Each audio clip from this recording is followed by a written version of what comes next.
7 walking mistakes that are destroying your health. After 50. I want to start today by asking you something that might seem almost too simple for a health video. Do you walk? I mean, genuinely? Do you walk regularly? Because if you do, and most of you watching this channel do make the effort to walk as part of taking care of your health, then I want to tell you something important. Walking is one of the most powerful and evidence-supported health interventions available to adults over 50. The research on this is extraordinary. Regular walking reduces cardiovascular disease risk, it improves blood sugar control, and reduces the risk of type 2 diabetes. It lowers blood pressure, it reduces the risk of certain cancers, it preserves bone density, it slows cognitive decline, it improves mood, sleep quality, and immune function. For adults over 50, there is arguably no single activity that delivers a broader spectrum of health benefits than a regular walking practice. So if you are walking, you are doing something genuinely important for your health, and I want to acknowledge that. But here is what I need to tell you today. Walking is not automatically beneficial just because you are doing it.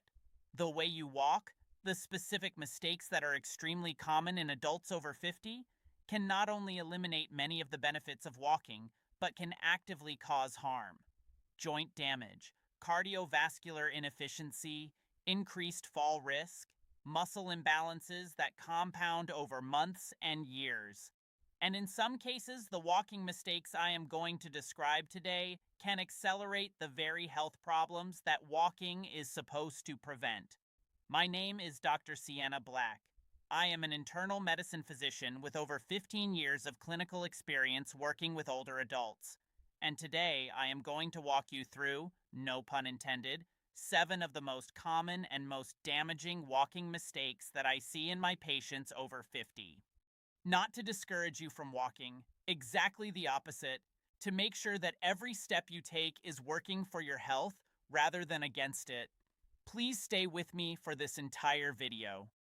Before I get into the 7 mistakes, I want to spend a moment on why walking mechanics and habits specifically matter more after 50 than they did at 30 or 40.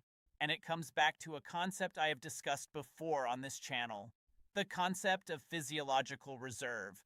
When you are younger, your body can absorb errors in movement mechanics, recover quickly from overuse, compensate for muscle imbalances, and bounce back from the inflammatory effects of poor biomechanics.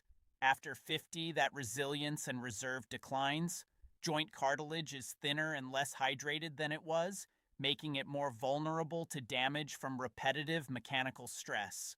Bone density is lower, making it more susceptible to stress fractures from walking patterns that create excessive impact. Muscle mass is declining naturally, making compensatory movement patterns more likely when the primary muscles for efficient walking are weak.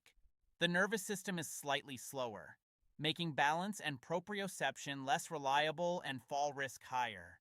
And recovery from injury takes longer, meaning that a walking injury that would have healed in 2 weeks at 30 may take 8 weeks at 60. All of this means that the way you walk matters more as you age, not less. And correcting these 7 mistakes is not a minor adjustment. It is a meaningful investment in the durability, safety, and effectiveness of one of the most important health habits you have. Mistake number 1 is walking without warming up your hips. And I want to be very specific here because this is not simply about stretching, which has its own important role, but about activating the specific muscles that make walking mechanically safe and effective. The hip flexors, the gluteus medius, the gluteus maximus, and the hip external rotators are the primary muscle groups that drive efficient walking mechanics and protect the lower back, the knees, and the hips from injury. After 50, these muscles, particularly the glutes and the hip abductors, become increasingly inhibited by the amount of time most Americans spend sitting. When you sit for extended periods, the hip flexors shorten and tighten. The glutes become neurologically inhibited. They essentially forget how to fire properly. And when you then stand up and immediately start walking briskly, the weakened, inhibited glutes cannot do their job of stabilizing the pelvis and propelling the stride. The result is that other structures compensate. The lower back works harder, the IT band tightens, the knees track inward, and the hip flexors become even more overloaded. Over weeks and months, this compensation pattern drives the knee pain, hip pain, and lower back pain that are so prevalent in adults over 50 and that many people mistakenly attribute entirely to aging. The solution is 2 to 3 minutes of hip activation before every walk. Clamshells, lying on your side and opening your top knee like a clamshell, activate the gluteus medius. Glute bridges, lying on your back with knees bent and lifting your hips, activate the gluteus maximus. Hip circles, standing and drawing large circles with your hips, activate the hip external rotators and lubricate the hip joint. These simple movements before your walk take less than 3 minutes and can dramatically change the mechanical safety and comfort of everything that follows. Mistake number 2 is walking too slowly for cardiovascular benefit. And I want to approach this carefully because I am not saying that slow walking has no value. For people with serious mobility limitations, balance issues, or recovering from illness or injury, any walking is beneficial. But for the majority of adults over 50 who are walking as their primary cardiovascular exercise, walking at a pace that never challenges the cardiovascular system is missing the most important benefit that walking has to offer. The cardiovascular benefits of walking, the improvements in heart function, blood pressure, blood sugar metabolism, and cardiovascular fitness, require walking at an intensity that meaningfully elevates heart rate. The general recommendation is that moderate intensity exercise, the level where you can still have a conversation but you are aware of your breathing and could not sing comfortably, should constitute the majority of your walking time. If you can talk on the phone during your entire walk in exactly the same way you would sitting at home, you are almost certainly not walking fast enough for meaningful cardiovascular benefit. A practical target for most adults over 50 is a brisk pace of around 2.5 to 3.5 miles per hour, though the right intensity is highly individual and depends on your fitness level and health status. One of the most reliable guides is the talk test. If you can speak in full sentences but feel mildly breathless doing so, you are in the right intensity zone. If you can recite poetry without any awareness of your breathing, pick up the pace. The good news is that your definition of brisk will improve over time as your cardiovascular fitness improves. Mistake number 3 is wearing the wrong footwear. And this mistake causes more cumulative damage to joints, tendons, and posture than most people would ever guess from the outside. The shoes you walk in have an enormous influence on how forces are distributed through your feet, ankles, knees, hips, and lower back with every single step. For adults over 50, several specific footwear errors are particularly damaging. Walking in shoes with excessive heel elevation, including many running shoes that are designed for forward propulsion rather than sustained walking, pitches the body forward and shifts loading onto the forefoot in ways that stress the plantar fascia, the Achilles tendon, and the knee joints. Walking in shoes with inadequate cushioning on hard surfaces like concrete and asphalt creates repetitive impact, loading on joint cartilage that compounds over thousands of steps.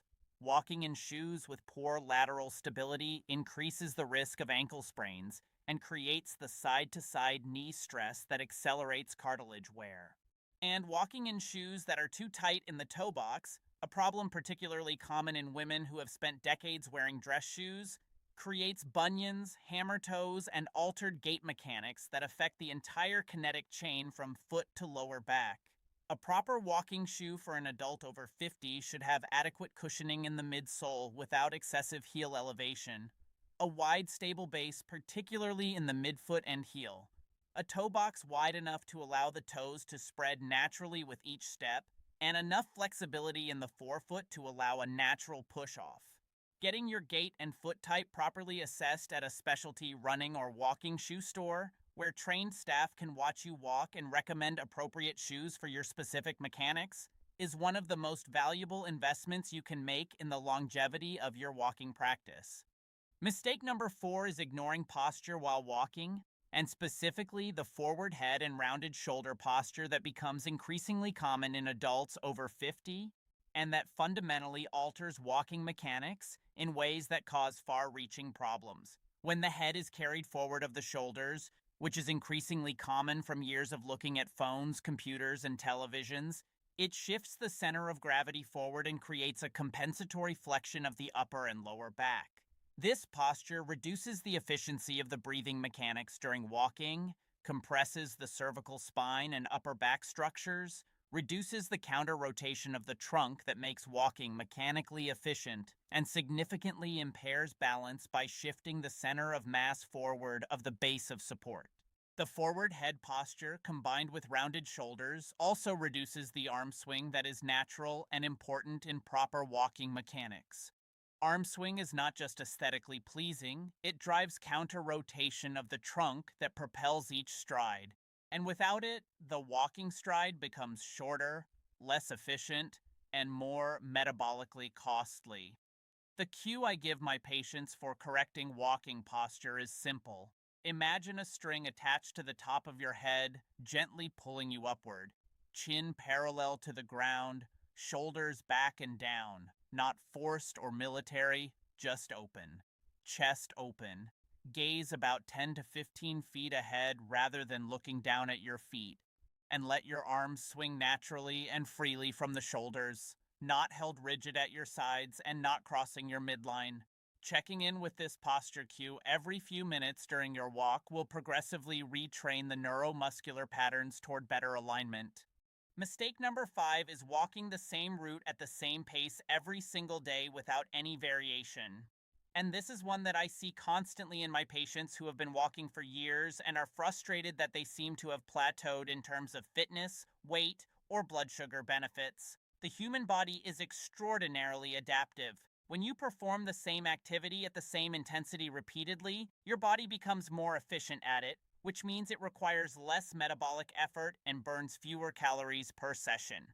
The cardiovascular adaptations that produced improvements in your first months of regular walking have largely been achieved, and your body has adapted to the specific demands of your current routine. Without progressive challenge, the benefits of walking stabilize and eventually plateau. Variation in your walking routine prevents adaptation plateau through several mechanisms. Varying the route introduces changes in terrain, incline, and surface that challenge your balance, your lower body muscles in different patterns, and your cardiovascular system in different ways. Adding interval elements, periods of faster walking or uphill walking interspersed with your normal pace, creates the metabolic and cardiovascular stimulus that flat, steady-pace walking no longer provides after your body has adapted. Adding walking poles, Nordic walking, engages the upper body muscles and increases the metabolic cost of walking by 20 to 40% compared to regular walking at the same pace. Even varying the time of day you walk has shown benefits in some research. Morning walking specifically has been linked to improvements in fat metabolism and blood pressure regulation. The principle I want you to take away is this: your walking routine should feel appropriately challenging. If it has become completely effortless, if you could do it on autopilot, it is time to add a new stimulus. Mistake number 6 is not drinking water before, during, or after walking. And this mistake is particularly consequential for adults over 50 for the dehydration susceptibility reasons we discussed in our video on dangerous habits. Walking is a sweating activity. Even a moderate 30-minute walk in mild weather produces meaningful fluid loss through sweat and increased breathing. If you start that walk already mildly dehydrated, which as we discussed is the default state for many older adults who have lost sensitivity in their thirst mechanisms, you compound the fluid deficit. Dehydration during exercise reduces cardiovascular efficiency. The heart has to beat faster to pump thicker, more concentrated blood to working muscles. It reduces exercise tolerance. You feel more tired at lower intensities. It increases the risk of heat-related illness, which is more dangerous in older adults whose thermoregulation is less efficient. It impairs balance and reaction time, which directly increases fall risk during your walk. And it reduces the post-exercise metabolic and cognitive benefits of the walk. The practical recommendation is to drink a full glass of water, roughly 8 ounces, approximately 30 minutes before your walk. Carry water with you for any walk longer than 20 to 30 minutes, particularly in warm weather. And drink at least another glass of water within 30 minutes of finishing your walk to support recovery and rehydration. If you are walking in heat or humidity, the fluid needs increase substantially. Sports drinks are generally not necessary for most recreational walking. Plain water is appropriate for the vast majority of walking sessions, but if you are walking for more than 60 to 90 minutes in hot weather, or if you sweat heavily, an electrolyte replacement drink without added sugar may be appropriate. Mistake number 7 is walking exclusively on flat, hard surfaces, specifically concrete and asphalt, without any incorporation of softer or more varied terrain. This mistake affects both the body and the brain. On the physical side, prolonged walking exclusively on hard, flat surfaces creates repetitive impact loading on joint cartilage at a consistent angle with every step. The same joints, the same angles, the same mechanical stress, thousands of times per walk. Over years, this repetitive loading pattern contributes to wear in specific areas of knee and hip cartilage that are disproportionately stressed by flat surface walking mechanics. Softer surfaces, grass, packed dirt trails, sand, rubberized tracks, absorb more of the impact energy from each step and reduce the peak loading on joints. Varied terrain, uneven paths, gentle hills, surfaces that require small balance adjustments with each step, engages the stabilizing muscles of the ankle, knee, and hip that are chronically underutilized on flat surfaces. These stabilizing muscles are exactly the muscles that protect joints from injury and that deteriorate fastest with age, if not regularly challenged. On the cognitive side, research has shown that walking in nature on varied terrain produces significantly greater improvements in mood, anxiety, and cognitive function than walking on flat urban surfaces, even when the distance and duration are identical. The attention restoration theory suggests that natural environments engage the brain in a gentle, effortless way that produces genuine cognitive restoration, a state of mental refreshment that flat urban walking simply does not provide. The practical recommendation is to include at least 1 or 2 walks per week on softer or more varied terrain: a park, a nature trail, a grass field, a beach, in addition to your regular walking routes. Let me bring all 7 mistakes together and give you the simple corrective framework to take into your very next walk. Before you walk, spend 2 to 3 minutes doing hip activation exercises, clamshells, glute bridges, hip circles. Put on proper footwear with adequate cushioning, a wide toe box, and stable support. Drink a glass of water 30 minutes before you head out. During your walk, maintain upright posture with your chin parallel to the ground, shoulders back, gaze forward, and arms swinging freely. Walk at a pace that challenges your breathing. The talk test, not complete effortlessness. Vary your routes and introduce occasional terrain changes and pace variations. Carry water for any walk longer than 20 minutes. After your walk, drink water to rehydrate and periodically reflect on whether your routine has become too easy and needs a new stimulus. These 7 corrections are not complicated. They do not require expensive equipment or a personal trainer. They require awareness. Awareness of how you are walking, not just whether you are walking. And that awareness, applied consistently over weeks and months, will make every walk you take more beneficial, more protective, and more durable for your joints, your heart, and your brain. I want to close with something I tell my patients every time we talk about walking. The goal of regular walking after 50 is not just fitness for today. It is the preservation of your capacity to keep walking independently, confidently, safely for the next 20, 30, 40 years. Every walk you take with correct mechanics and appropriate intensity is a deposit into that account. Every walk you take in wrong shoes, with poor posture, at an intensity too low to challenge your cardiovascular system, without hydration, on the same flat route you have walked 1,000 times before, is a missed opportunity. You are already making the effort to walk. Let me help you make sure every step counts. I am Dr. Sienna Black. Please share this video with someone over 50 who walks regularly. They need to see this. hit the like button, subscribe to Healthy After 60, and I will see you in the next video. Walk well. Your body is counting on it. Before I close today, I want to address something that I know is relevant for a significant number of people watching this video. And that is the question of walking with pain, specifically knee pain, hip pain, or lower back pain that has been either limiting your walking or causing you to avoid walking altogether. Because I encounter this constantly in my practice. Patients who know they should be walking for their cardiovascular health, their blood sugar, their bone density, but who have been avoiding it because walking hurts. And I want to speak directly to that situation. First and most importantly, if you have significant joint pain during walking, please do not simply push through it with the assumption that pain is just part of getting older. Pain during walking is your body signaling that something in the mechanics is wrong, and continuing to walk through meaningful pain without addressing the underlying cause typically makes the problem worse, not better. A proper evaluation by your doctor, a physical therapist, or a sports medicine physician can identify the specific source of the pain and, very often, provide specific interventions that allow you to return to comfortable walking.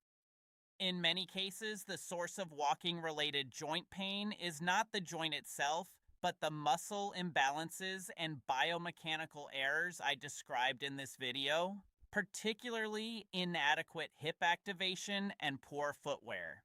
Addressing these factors with targeted exercises and appropriate shoe changes resolves walking pain for a significant proportion of patients without any medical intervention.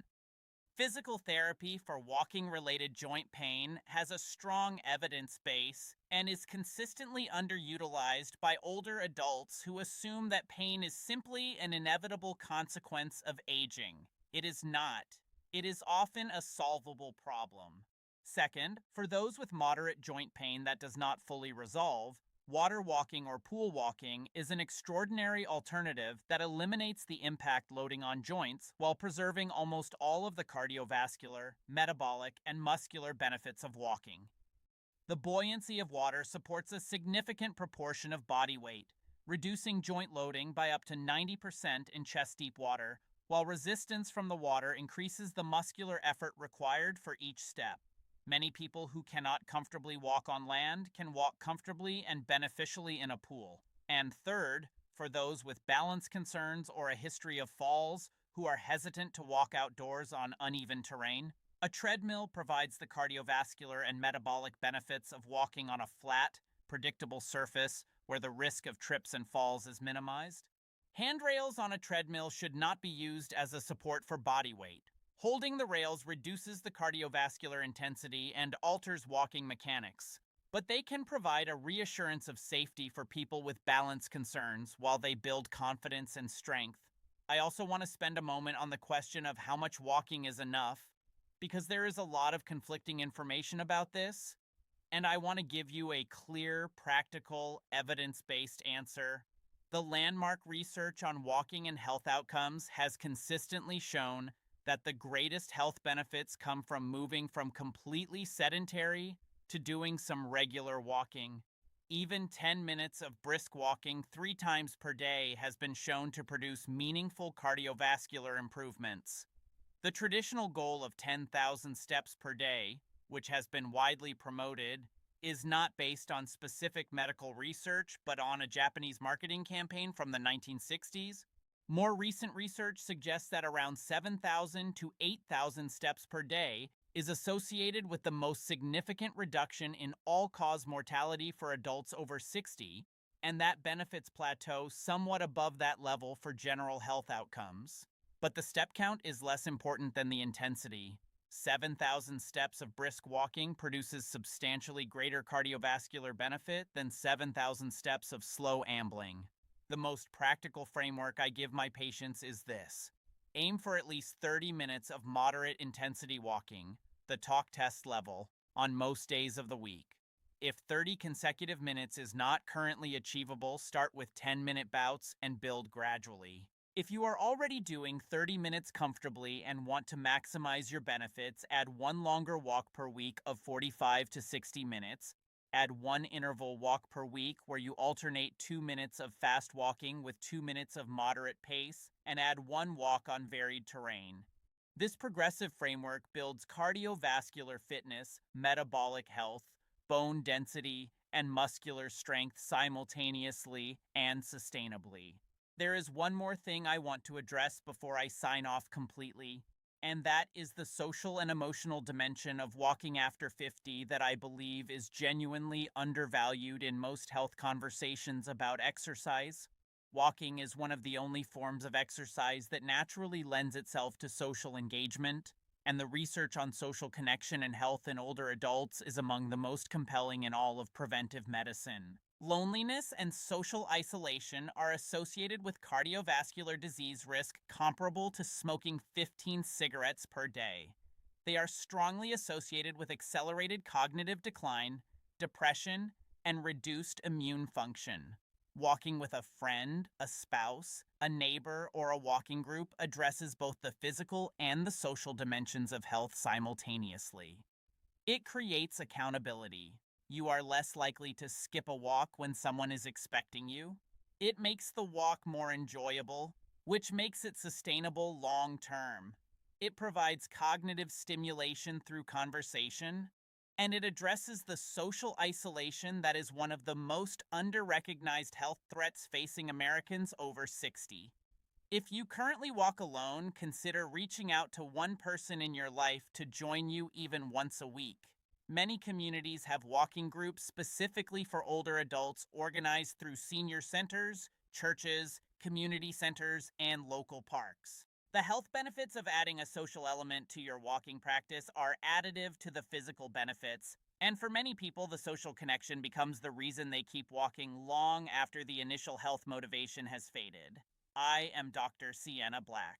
Thank you for watching Healthy After 60. Please share this video with every walker you know who is over 50. Hit the like button, subscribe, and I will see you in the next video. Walk well, walk smart, walk often. Your health is worth every single step. One final practical gift I want to give you before I close today. I want to give you a simple self-assessment that you can do on your very next walk to identify which of the 7 mistakes you are currently making. As you start your walk, notice whether you did any hip activation beforehand. Notice how your shoes feel. Are your toes cramped? Is there adequate cushioning under your heel? Does your ankle feel supported? Check your posture. Is your head forward? Are your shoulders rounded? Are your arms swinging freely? At the 5-minute mark, assess your breathing. Can you speak completely normally without any awareness of your breath? If yes, you need to pick up the pace. At the 10-minute mark, notice whether you have walked this exact route before. If every walk is the same route at the same pace, it is time to introduce variation. Check your hydration. Did you drink water before you left, and do you have water with you? And notice the surface under your feet. When did you last walk on grass, trail, or any surface other than concrete? This self-assessment takes no extra time and requires no equipment. It is simply the act of paying conscious attention to 7 variables that most people have never once thought about during a walk. Do it once and you will know exactly which corrections your walking practice needs. Do it regularly and the corrections will become automatic, second nature, the new foundation of a walking habit that truly serves your health for decades to come. I am Dr. Sienna Black.